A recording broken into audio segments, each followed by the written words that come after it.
What's up, YouTube fam? So I have a new kind of draft video here for you that I'm super excited to share, and I hope you like it. So what I've got for you is a full draft that I did, the draft and all the games, all condensed down into a short, tiny, just over 20-minute digestible piece of content for you. Sort of like a Sports Center, just the highlights. So we're going to run through the draft pretty quick. We're going to run through the games pretty quick. You'll see how the deck plays out. You'll see all the sweet highlights of it, but you won't have to wait for any of the lag time. So we've taken probably what's like a 90-minute plus piece of content for you and shrunk it down so you just get the action, no dead time, no downtime.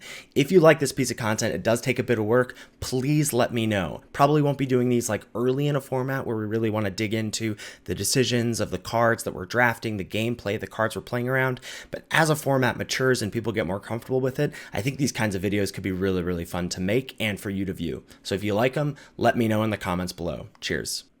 Okay, so my general rule for this Tinkerer's Cube is unless I see something that's like, this is the plan that I want to do, I just take cheap and ideally cheap and flexible cards because I just find those to be hard to come by. And then once I know what I'm going to do, I do it. So here, Cold Steel Heart, Mana Rock, Colorless, that's exactly what we're going to be taking. Next, there's nothing that strikes my eye here. I basically just take the Xander's Lounge because I like to bias towards, generally I'm in some sort of a Sultai or a Grixis or Blue-Red Life. Like, I like to bias towards the self-mill kind of cards, and I'm just not seeing anything here that's really catching my eye. Emergent Sequence, I think, could be an option as well. More colorless fixing and ramp in our Ornithopter of Paradise. Mishra's Bauble is shouting out to me as well. Just stay cheap and colorless, but I like the mana ramp and the fixing. Well, it's not going to surprise you that I keep taking Mana Rocks. Cultivator's Caravan here. I haven't seen anything that is drawing me into something else, and these Mana Rocks are really flexible, and there's not a lot of fast mana in the cube. Okay, here's a way to refuel after dropping a bunch of mana acceleration in Vindictive Flamestoker. Again, I'm not loving anything else. The Deadly Dispute, I suppose, could be considered as like, we've got artifacts to sacrifice, but I think the Flamestoker just does it better. Alright, some more artifact synergy here, possibilities. Saheeli Sublime Artificer. I am peeping that Revel in Riches, of course, but that's definitely more meme than dream. More artifact action with Experimental Synthesizer. Really happy to see that. Super cheap and an incentive to keep my curve as low as possible as well. And now here is a plan. Emry, Lurker of the Loch. Let's go. Wheeling a lot of goodies for the deck potentially with Reinforced Ronin and Seize the Spoils, but I end up grabbing the Ironcrag Pyromancer. I like the draw 2 synergy, and removal is hard to come by. Just a Sulphurous Springs as a Grixis land. Mishra's Bauble Wheels, which is incredible. A Blue-Red land, which is excellent for us. Mission Briefing is nothing. And Fevered Visions on color, but nothing. Well, I'll tell you what isn't nothing. The Zirda, the Dawnwaker. I love companions. I've never gotten to companion Zirda successfully before, so I'm really excited to do it. Of the cards I'm considering right now, the only one that has to go on the sideboard is Ironcrag Pyromancer, so I'm thrilled here. So Pyromancer to the side, Zirda to the companion slot, and let's see what we can't do. Unctus Grand Metatect pairs perfectly with the artifacts that we're looking at. We could also even take Yadaro Wandering Monster as a creature cycler, maybe just a blue-red land, but Unctus is great. Timestream Navigator I haven't had a chance to mess with myself yet, but I hear is awesome in this cube, and guess what? It has an activated ability.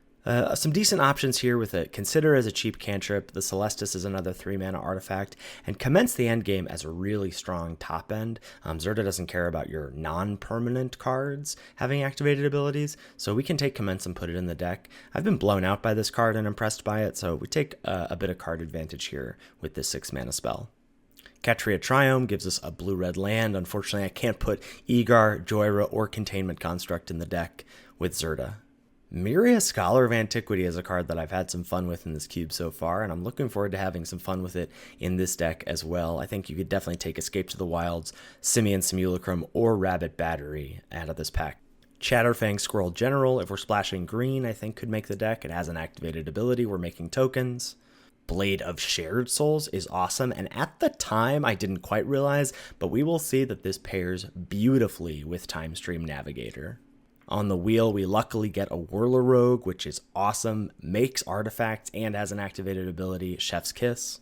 Savage Swipe is some removal if we're splashing green. Joel Reel as a green 2-drop. A Consider on the wheel, which is nice. Terramander with an activated ability. And Simian Simulacrum on the wheel. Urza, Prince of Krug. Well, if we were going to splash green, I guess we're also splashing white because it's got an activated ability. It pumps up our artifacts. It's awesome. I think you could also think about taking Into the Royal or Vizier. I'd love to take Traxos. That card packs a punch, but unfortunately doesn't have an activated ability. Mordenkainen gives us another nice top-end piece. Not much else for us to take out of this pack other than maybe a Hinterland Harbor or Key to the City, which is too dirtily, so happy to grab a Planeswalker here.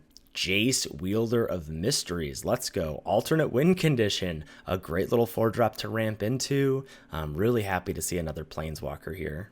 And then we get a Thran Spider. The hits keep coming. Again, we got a couple lands, but really happy to see this artifact. It's cheap. It's got an activated ability. It's going to defend our Planeswalker as well. Fire Prophecy gives us an excellent piece of cheap interaction. A number of cards that I'd also play with Blackblade Reforged, Heraldic Banner, Chemist's Insight. I'd love to play a Fires of Invention deck, but it doesn't have an activated ability. Startle is a pickup here out of a pretty weak pack. I don't plan on playing it. Goblin Engineer I do plan on playing. That card is awesome, and so many of our artifacts play well with it. Glacial Fortress enables that Urza splash. Shivan Reef gets us another piece of mana fixing for our base 2 colors. Pass up on the Vizier. Rounding out the wheel here is a Key to the City. Ominous Seas. Blood Aspirant. Heraldic Banner. And Glorious End. None of which are going to make the deck. So here's the deck. We're going to actually run 18 lands. We're base blue-red, 18 lands plus all the mana producers. Probably seems like a lot to folks, but if you haven't companioned and limited, you always have something to do with your mana, especially with Azurta Companion. All of your cards have activated abilities, so I am feeling like we're going to have no shortage of things to do with our mana. Super excited for the deck. Let's see how it fares. All right, game 1, and we have a pretty perfect opener here with Consider, Synthesizer, Cultivator's Caravan, move ahead a few turns, and Saheeli on an empty board. Oh no, Cathar Commando getting flashed in. That's not only going to pressure Saheeli quite well, but also going to threaten every other creature we have. Looking to probably just double non-creature spell to get a couple of chump blockers, but actually reveal the Myria off the egg, which we can cast. But a double removal spell turn for our opponent here is going to have Portable Hole, take out a 1/1. And Riggedy Wrecked Ram Through is going to take out the Myria. And that's going to be darn difficult to recover from. We have a Simian Simulacrum on the board here. Saheeli certainly down, but a Reclamation Sage, adding insult to injury after removal, and our opponent having both Cathar Commando and Rec Sage main deck. For our threats means a Concede Leapu for us on game 1. All right, here we have a great opener with a couple 1-drops of Cold Steel Heart and the Mordenkainen as some top end. A lot of stuff that can develop in between, like Azurta, and here we have, developing on turn 3, a Jace, Wielder of Mysteries, naming blue on that Cold Steel Heart, pretty nice. Jace goes a plussing, foolishly targeting them with the mill, as we'll see. That offers them a few options on that, what's it called, the Plated Dispenser. Anyway, Thalia's Lancer finding an Elesh Norn. We're going to drop our Mordenkainen a couple turns later, get ourselves a 12/12 Doge, which is unfortunately going to get got by the Glass Casket. We'll make sure to crew in response just so we have a 5/5 to protect our walkers for this turn. And what is our opponent going to do as a follow-up here? Well, they're going to get themselves a second copy of Thalia's Lancers with a quasi-duplicate. So not only are we facing another 4/4 first strike, potentially a third with that duplicate sitting in the bin. But they are going to find themselves a Lauren. So not only are we facing Cathar Commando, Reclamation Sage, now we're facing a Lauren with our Oops All Artifacts deck. Moving ahead, and they're going to drop that Lauren to blow up our Cultivator's Caravan. Anticipating that, we've got our 6 mana available to cast Commence the Endgame. That's going to add another counter to the Flamestoker. Not that that'll matter for this game, I don't think. Getting ourselves a big, bad token. Seeing that Elesh Norn, we're trying to add as many ETBs to the board as possible, except that Emry. We'll get our Thran Spider into play. Get that Get that Power Stone while we can. Jace is upticked quite nicely, and we've got quite a formidable board against it, so we're really looking towards that ult, just trying to mill ourselves, trying to deck ourselves. Wish that I had been targeting myself with the mill, not to give them access to other spells, but c'est la vie. And here we have Momentary Blink on their end step, targeting the Lauren. They're going to blow up our Unctus. Nothing we can do about that as we're tapped out of the Goblin Engineer, and a Cataclysmic Gearhulk is going to have us choose an artifact, enchantment, creature, and planeswalker. And here is what the board looks like when the dust settles. But the dust has settled with Jace on 9 loyalty, and us with only 11 cards in the library. So Egg coming down, finding a card. Emery gonna mill 4, and then Jace ult gonna mill 7. Or sorry, draw 7, and then give us the W. Opponent's head explodes. 20 versus 20, just some clean, classic Magic there. All right, here we've got a pretty good opener, save for Urza, which we can't cast, but that's okay. Gonna go ahead and fire off this Fire Prophecy and bottom the Urza, get rid of our awkwardness here. Just take out this hasty threat. They're on red. They drop a Zerta, but not companioned. Excuse me. Have some respect for the game. I believe we're gonna go ahead and drop a Jace here. That's going to uptick the Vindictive Flamestoker, and you'll see our board has developed, but our opponent has not. We have an Unctus and an Ornithopter of Paradise protecting our Jace, which got attacked last turn, but no plays from our opponent on turn 4 is super awkward, and we're going to get that W. All right, this opening hand is beautiful, and we're just going to go ahead and develop our mana. Ornithopter on 2, Caravan into Engineer on 3. Bada bing, bada boom. Go ahead and search up. I actually spent quite a bit of time wondering what I'm supposed to get here. Like, am I supposed to start getting like value pieces like Unctus or Blade? I probably should just get Unctus and swap it with the Power Stone from Spider, but just elect to, I think, just go ahead and take the Simian Simulacrum, a card that actually has Unearth that doesn't rely on me having the Engineer in play, but Cemetery Prowler comes down, and I just cannot catch a break here with all the artifact hate and graveyard hate. Gonna just go ahead and drop the Flamestoker, sequence into a Synthesizer. What can't I possibly cast here off of all my mana, right? Wrong. Myria stranded in exile. Wah wah. Another piece of graveyard hate with the Scrap Gorger. So my Engineer is basically just a 2-mana 1/2 in this matchup, which is a real bummer. Fight with Fire going to take out the Flamestoker, and so my potential ability to refill my hand has fallen. Zerta into hand, Zerta into play, and Goreclaw searched up with a Finale of Devastation from our opponent, which we can take out with that Fire Prophecy eventually. A little bit of board presence from us by cracking the Synthesizer and dropping an Unctus. And we're going to have a little bit of fancy play here by swapping our Power Stone for the Experimental Synthesizer in response to the Scrap Gorger exile, just to keep the action flowing for some future turns. Egg comes into play, exiles an island, no harm, no foul. We're still digging, dig. Thran Spider finds the Blade of Shared Souls. That's nice for us. Opponent finally decides to crack in with Goreclaw, Vorinclex, and the Cemetery Prowler.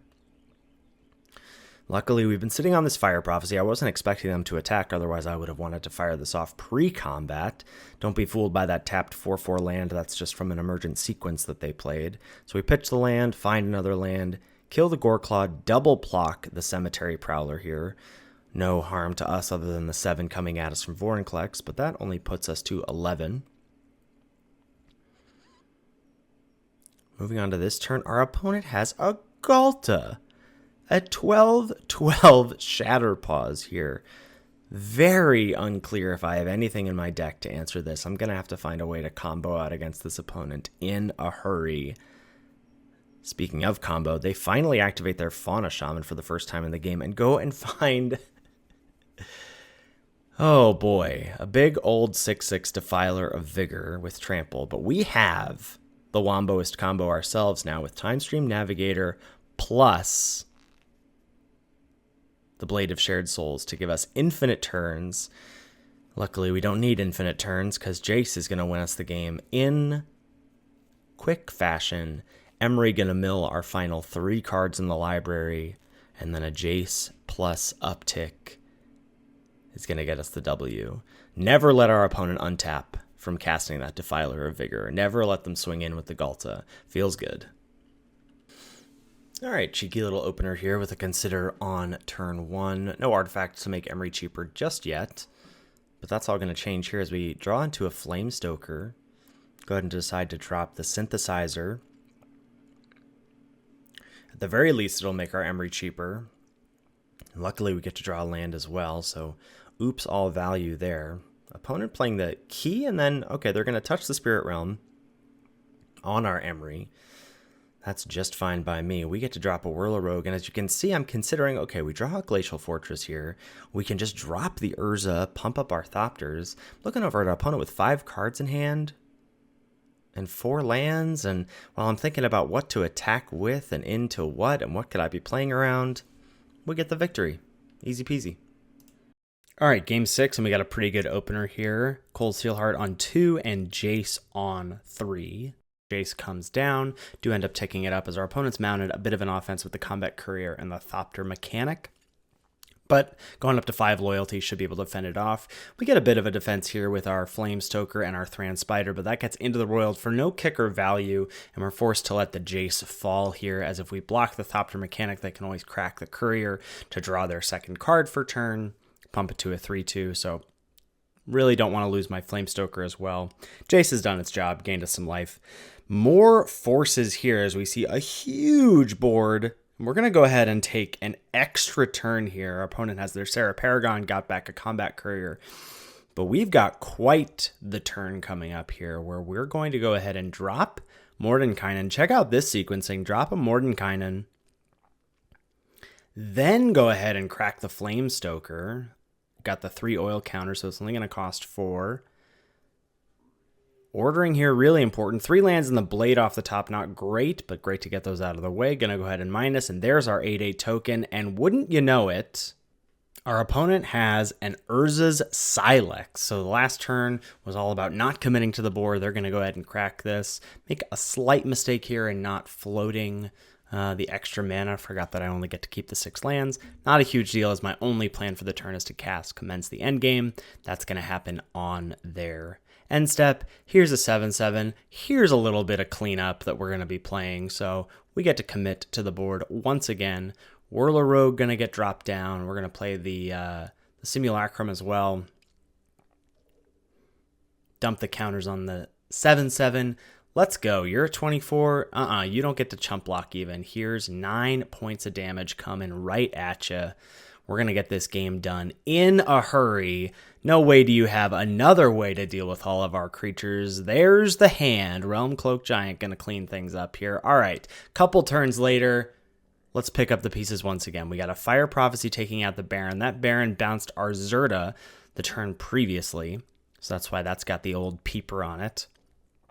We're going to go ahead and drop a couple more bodies. Only a few cards left in the library as of now, just so we're clear. Looking for that Time Stream Navigator loop to start happening here.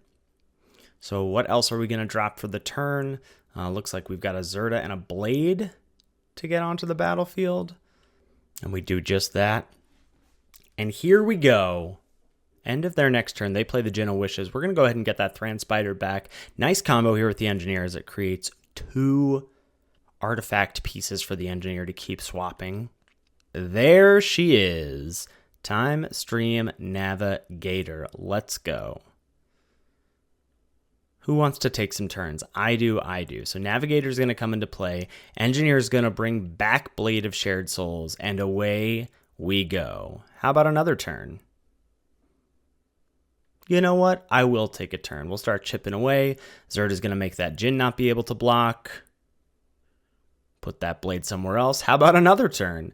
Got to be a little careful when you're doing the Time Stream Navigator with Unctus, because Unctus is going to make you draw. So we go ahead and get rid of that. Take another turn. Zerda makes the 4/4 not be able to block. Let's take another turn. Only 2 cards left in our library. We don't care about that. Djinn of Wishes not be able to block again. Go ahead, Djinn of Wishes not be able to block. Turn our 1/3 into a 3/3. Little style points, action, attack for exactly 9. Leave our Time Stream Navigator back just for the NKCs, even though they're tapped out. And that's a way to win a game of Magic, folks. All right, here we've got a pretty darn good opening hand. Missing green, but otherwise we can do some stuff. We get to draw off the bauble, kill something with the prophecy, can even bottom a land if we flood out. We can advance in a couple turns. We see ourselves dropping the Ornithopter on turn 2 to set up for Miria, bauble as a Mox, but get an absolutely savage blowout here as our opponent is going to kill our Ornithopter and pump their Dragon's Guard Elite out of Fire Prophecy range with none other than Dromoka's Command. So that gets the Magecraft trigger plus the counter from the command. And now our Fire Prophecy stuck in hand, and we're looking at a really awkward board. The 4/4 is out of range. The 3/1 can blow up one of our artifacts. Our mana is just slightly awkward enough with no double red and the Power Stone, and we're just going to pack it in here at 12 life. All right, opening hand here is a little sketchy with the Miria, but not too bad. Not too bad here. Advance a few turns, and we see Emry on board. We see the Synthesizer in play. And Rite of Oblivion is going to take out our Emry. And moving forward a few turns, we do have the Timeless Navigator. We do have the Whirler Rogue.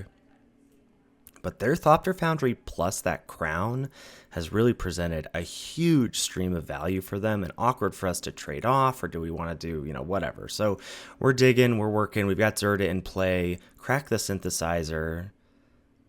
This awkward hand is turned to super awkward with both Urza and Miria being stranded in our hand as we activate the Flame Stoker to just dig. We're just shipping 2 strong creatures that we can't cast and a land to find more stuff. We do find action. We even have the island off that Synthesizer to be able to cast Consider at the end of their turn, but I'm just not sure that it's enough. And they have dropped Veto, Thorn of the Dusk Rose. We are at 8. Unfortunately, creatures get lifelink until end of turn. This has all happened in one fell swoop. Veto comes into play. Everything gains lifelink. Block as we might, we cannot handle the Veto trigger, which causes them to hit us for each point of life that they gain, and that is certainly going to put us out of range of still being in this game at -2. And there we go. We fall to defeat at 5-3, but still a strong run, and hopefully you enjoyed this style of video. If you did, let me know in the comments.